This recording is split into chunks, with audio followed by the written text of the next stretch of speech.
Sean todos bienvenidos a la presente exposición desarrollada por estudiantes del cuarto ciclo de la Escuela Académico Profesional de Sociología de la Universidad Nacional José Faustino Sánchez Carrión de Huacho.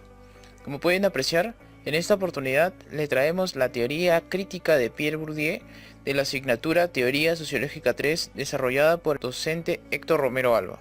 A continuación les presentamos la tabla de contenido, donde les daremos un breve repaso por la biografía y contexto histórico, antecedentes de la teoría crítica de Pierre Bourdieu y las conclusiones. Vamos a hablar de la biografía de Pierre Bourdieu, y es que el autor es considerado el sociólogo más importante del siglo XX. Su trabajo se centró en los ámbitos de la sociología de la cultura, la educación, los medios de comunicación y los estilos de vida. Vamos a continuar hablando de su fecha de nacimiento, que nace el 1 de agosto de 1930 en una aldea de los Pirineos. Es una cadena de montañas que separa la península ibérica con el resto de Europa.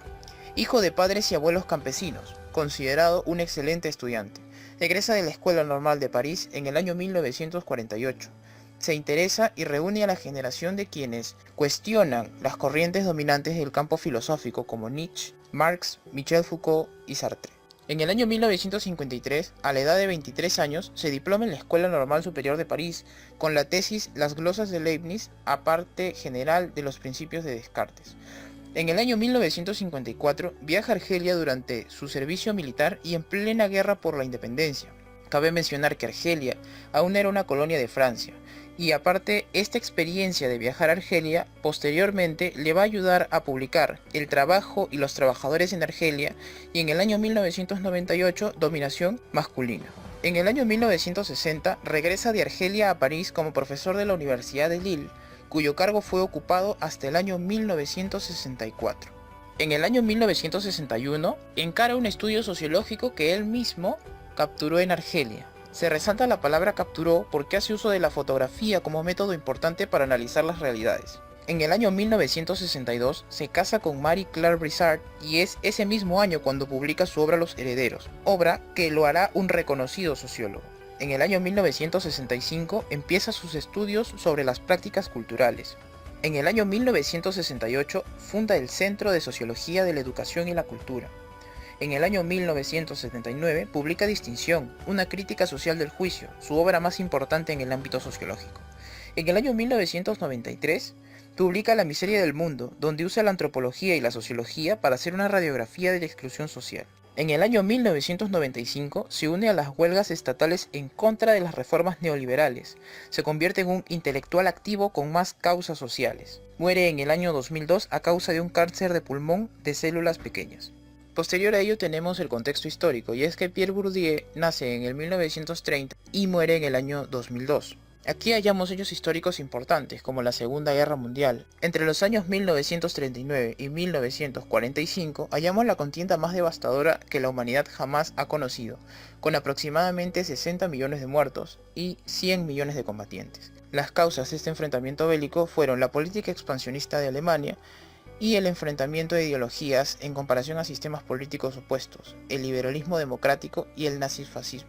Las causas que dieron pie a la Segunda Guerra Mundial fueron la política expansionista de Alemania y el enfrentamiento de ideologías que comparaban sistemas políticos opuestos, es liberalismo democrático, el nazifascismo y el comunismo soviético, entre otras. Posterior a la Segunda Guerra Mundial, entre los años 1945 y 1991 se desarrolla la Guerra Fría, que fue el enfrentamiento directo que se produjo entre el bloque occidental capitalista liderado por Estados Unidos y el occidental comunista liderado por la Unión Revolucionaria Social Soviética. Aquí es donde se logran desarrollar los movimientos nacionalistas de los que participó nuestro autor para la independencia de Argelia por Francia. Mencionemos los antecedentes teóricos de la teoría de Pierre Bourdieu. En primer lugar tenemos a Karl Marx, ¿no? Con lo que es la sociología crítica. Encontramos diferencias y coincidencias. Entre las principales diferencias vemos que Bourdieu no cree que existe una sola forma de capital. En otras palabras, no cree que la sociedad se reduzca solo a un sector, el económico, que era lo importante para Marx. Por lo tanto, no hay un solo campo en disputa, sino que la sociedad es amplia, es compleja. Por ello no existe una única forma de definir la clase social. Entre sus coincidencias vemos que ambos aplican la existencia de dos clases sociales, la dominante y la dominada, que sí existen disputas y este se da en diferentes campos sociales. Y por último, que sí existe la dominación de una clase sobre otra, solo que esta dominación nunca es total, nunca es completa. Sobre Max Weber vemos que entre sus coincidencias está que el sociólogo construye sus propias teorías. En segundo lugar, se preocupa por el origen de las acciones sociales, donde Weber aplica la hermenéutica interpretativa. Y en tercer lugar, se preocupa por la dominación y su legitimación. Para Weber, la dominación está dentro de tres índoles: racional, tradicional y carismática. También se observa que para Bourdieu, la dominación es la capacidad de la clase dominante de imponer su cultura como cultura universalmente válida a través de la violencia simbólica. Mencionando a Émile Durkheim, ¿no?, con el método, vemos que entre sus coincidencias es que retoma la preocupación por la profesionalidad y el método científico de la disciplina sociológica, diferenciándolas de otras ramas de la ciencia. Y también que el hábitus, al igual que el hecho social, tiene entidad propia y no depende del individuo, ¿ya?, porque particularmente tiene su propio desarrollo y evolución dentro de la sociedad. Al mencionar las corrientes subjetivistas, vemos que toma la fenomenología, donde recurre a la fenomenología para liberarse del determinismo estructural, tomando asimismo que el sentido común de las cosas es el conocimiento que las personas hemos adquirido a través de los años. Para mencionar al interaccionismo simbólico, vemos que menciona sobre la percepción de los sujetos dentro del campo. Asimismo se rescata la idea de los sujetos teniendo sus propias ideas y vivir sus propias experiencias. Y por último, tomando la etnometodología, vemos que se da el planteamiento opuesto al funcionalismo, ¿no?, en torno a la acción social y al actor social, que para Bourdieu viene a ser llamado el agente social. Bien, para hablar de campo primero tenemos que entender lo que es espacio social, que es un sistema de posiciones sociales relacionadas entre sí. Por ejemplo, vemos el sentido de autoridad.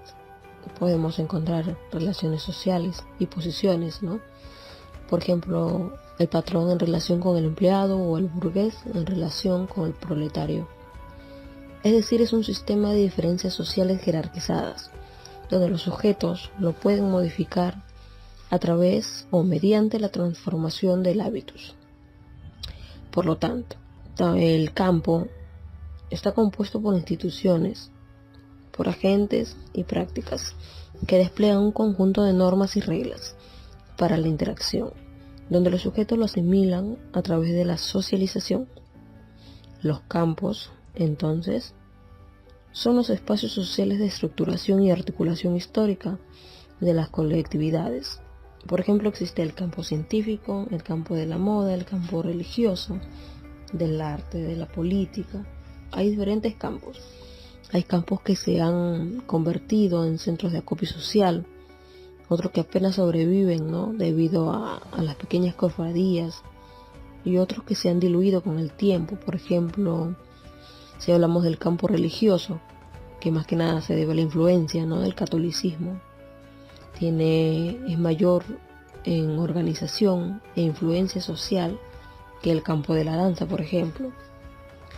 Para que funcione un campo es necesario que haya en juego individuos dispuestos a jugar, que estén dotados de este hábitus, que implique el conocimiento y reconocimiento de las leyes reservados. Para hablar de hábitus, más adelante tendremos una especie de conceptualización más amplia. Y volviendo al campo, bueno, así un campo está constituido por capitales comunes y por estrategias de lucha, donde se busca la apropiación de los mismos. Son espacios de discrepancia entre grupos de agentes con diferentes perspectivas, objetivos y orientaciones al interior de cada ámbito. Por lo tanto, el campo es un espacio multidimensional.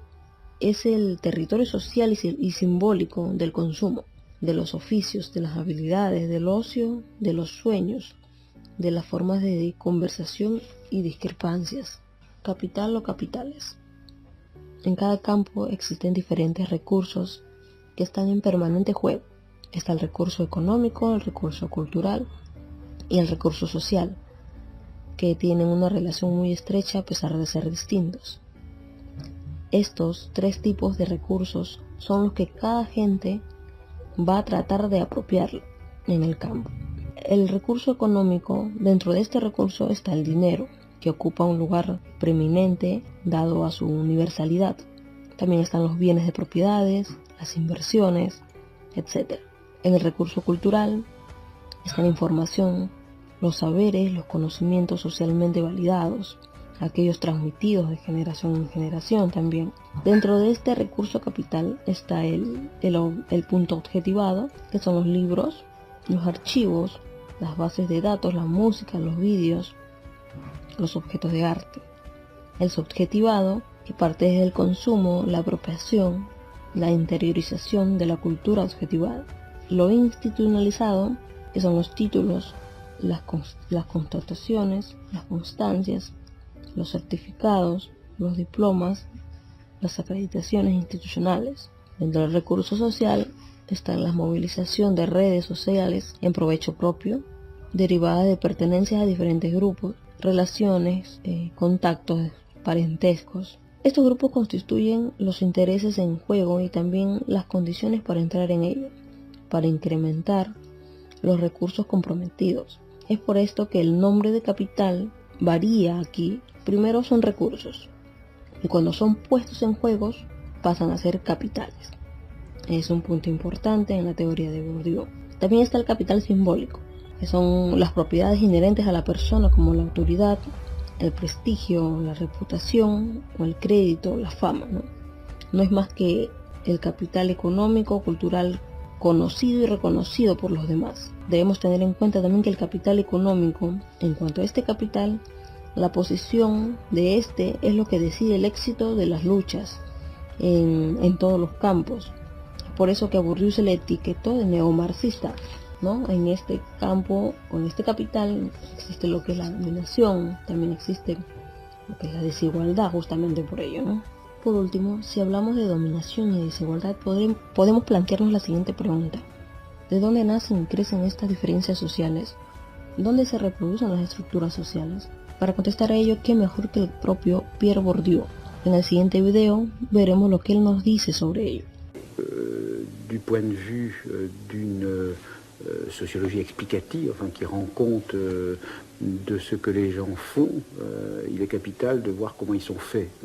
Et le système scolaire, dans les sociétés modernes, est un des lieux où se fabriquent enfin, les personnes, où se fabriquent les manières de penser, les manières d'agir, etc., en liaison évidemment avec la famille. Donc il n'est pas possible enfin, d'étudier sérieusement le monde social, les fonctionnements du monde social, sans étudier cette institution où les gens se fabriquent et où se fabriquent aussi les différences sociales labellisées, légitimes. C'est-à-dire c'est là que se fabriquent les titres scolaires qui sont en même temps très souvent des titres professionnels, qui sont des titres donnant droit à profession. Donc c'est très important. Et d'autre part, le système scolaire est de plus en plus, dans la société moderne, un des lieux où se reproduisent les structures sociales. Soy María Ortega Villanueva y les voy a hablar del concepto del hábitus. El hábitus permite enlazar lo individual y lo social, las estructuras internas de la subjetividad y las estructuras sociales externas. Por el hábitus, Bourdieu entiende que es el conjunto de esquemas generativos a partir de los cuales el sujeto percibe el mundo y actúa también en él. Estos esquemas generativos generalmente se definen como estructuras estructurantes estructuradas. Esto quiere decir que son socialmente estructuras porque han sido conformados a lo largo de la historia, ¿no? A lo largo que pasa el tiempo. Cada agente lo crea y suponen la incorporación de las estructuras sociales al campo concreto de las relaciones sociales en las que el agente social se va conformando como tal, ¿no? Pero al mismo tiempo son estructurantes porque son las estructuras a partir de las cuales se producen los pensamientos, las percepciones, las acciones de la gente. ¿Y cómo se aprende, por así decirlo? Bueno, el hábitus mediante el cuerpo, mediante un proceso de familiarización práctica, se construye.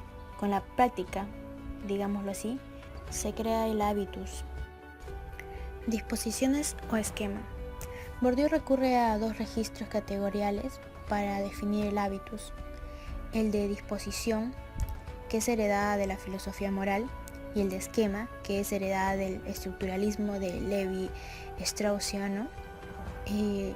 En cuanto al sistema de disposiciones para actuar, percibir, sentir, ya sea pensar de cierta manera, el hábitus se manifiesta fundamentalmente por el sentido de práctica, como decíamos en la anterior diapositiva, por la actitud para moverse, actuar, orientarse según la posición que ocupa en un espacio social. La génesis social del hábitus. Bourdieu la asocia a dos procesos diferentes: el de la inculcación de un arbitrario cultural y el de la incorporación de determinadas condiciones de existencia. La inculcación analiza la reproducción. Este supone una acción pedagógica efectuada dentro de un espacio institucional, la familia o la escuela. Y la incorporación es diferente, remite a la idea de una interiorización por parte de los sujetos, de la forma como regularidades inscritas en sus condiciones de existencia, ¿no? Por ambos procesos, si bien son distintos, estarían prácticamente relacionados entre sí, debido a que cada institución ejerce un poder de inculcación a través de medidas, de condiciones, mejor dicho, que existen ya específicamente. Y bueno, la estructura del hábitus produce a su vez de forma constituyente el principio de la percepción y de la apreciación de toda experiencia, de todo lo que uno pasa, uno vive, es la apreciación de esta. Los campos o la historia hecha cosas. El espacio social es un sistema de posiciones sociales que se definen las unas en relación a las otras.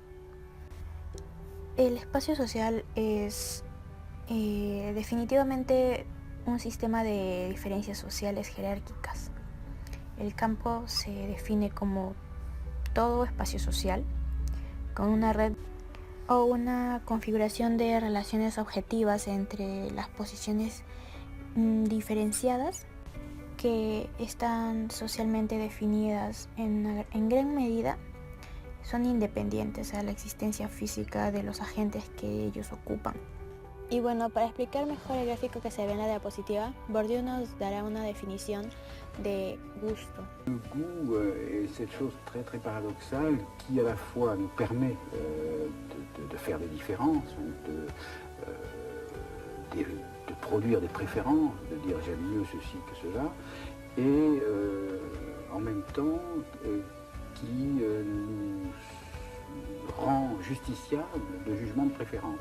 C'est-à-dire, on dira, il a bon goût, il a mauvais goût. Autrement dit, c'est une sorte de pratique réflexive. Enfin, nous ne pouvons pas juger dans ce domaine sans être justiciable de jugement, sans être jugé. Las tres especies de capital. El capital es todo aquello que consideramos valioso, que se acumula o se transmite. Este tiene que tener un mercado y tiene que tener un comercio.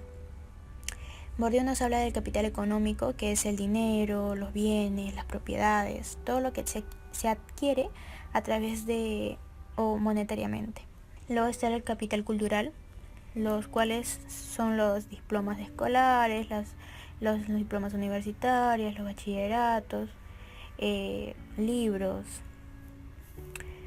Esto han cobrado una importancia creciente, ¿no? Porque es de acuerdo a que si tú tienes ese tipo de capital en ti, puedes adquirirlo, puedes consumir ese tipo de capital, pero si tú no lees ese autor, tú no escuchas esa música, no puedes adquirir ese tipo de capital. Luego está el capital social, que son las relaciones interpersonales de amistades, de fraternidades. ¿Por qué le dicen capital social? Porque al tú tener una amistad con alguien que tiene dinero o que te puede prestar ciertas cosas, ciertos recursos, ciertos capitales que él tiene, tú los puedes adquirir de alguna manera. Si le pides prestado, si le pides que te lo venda, o de alguna manera tienes ese capital por la unión que de alguna manera tienes con esa persona o ese individuo. Luego Bourdieu introduce de hecho una cuarta especie, ¿no?, de capital, que es el capital simbólico. El capital simbólico estos se tratan de ciertas propiedades que parecen inherentes a la persona misma de la gente, ¿no?, como la autoridad, el prestigio, la reputación, la fama, la habilidad y entre otros, ¿no? Pero este capital solo puede existir en medida en que sea reconocida por los demás. ¿Esto qué quiere decir? Que son formas de crédito otorgadas a un agente por otro agente. Como conclusión, Pierre Bourdieu habla de la construcción de la identidad a partir del hábitus, que a partir del hábitus tú creas tu propia identidad, tu propia personalidad. Como segundo punto, la acción tiene por principio un sistema de disposición de hábitus, producto de la experiencia biográfica, ¿no? Por la misma experiencia es el sistema de disposición que uno puede tener. Como tercer punto, es el resultado de un conjunto de prácticas internalizadas que se constituyen en función de la capacidad de dar respuesta a condiciones de existencia. Como cuarto punto, es un conjunto de prácticas consistentes e inconsistentes que se transmite de generación en generación y pautan nuestro estilo de vida. ¿Esto qué quiere decir? Que con las tradiciones, con lo concurrido que tú puedes tener experiencias, van pautando tu vida, ¿no? Van creando un estilo de vida, ya sea, como quieren decirlo, si tu familia es religiosa, tú también vas a ser religioso. O sea, no obviamente te va a ser así siempre, pero mayormente se da así este tipo de realidad, ¿no? Luego, como quinto punto, es un proceso dinámico que va incorporando sistemas de disposiciones que se escriben en el cuerpo y en el psiquismo. Como sexto punto, es una forma de vivir y vivirse que se puede generar nuestras prácticas adaptadas a nuestras condiciones de existencia inscritas en condiciones de producción. Esto quiere decir que nuestras prácticas sociales, el hábitus, se adapta a nuestro estilo de vida, a nuestra existencia, ¿no?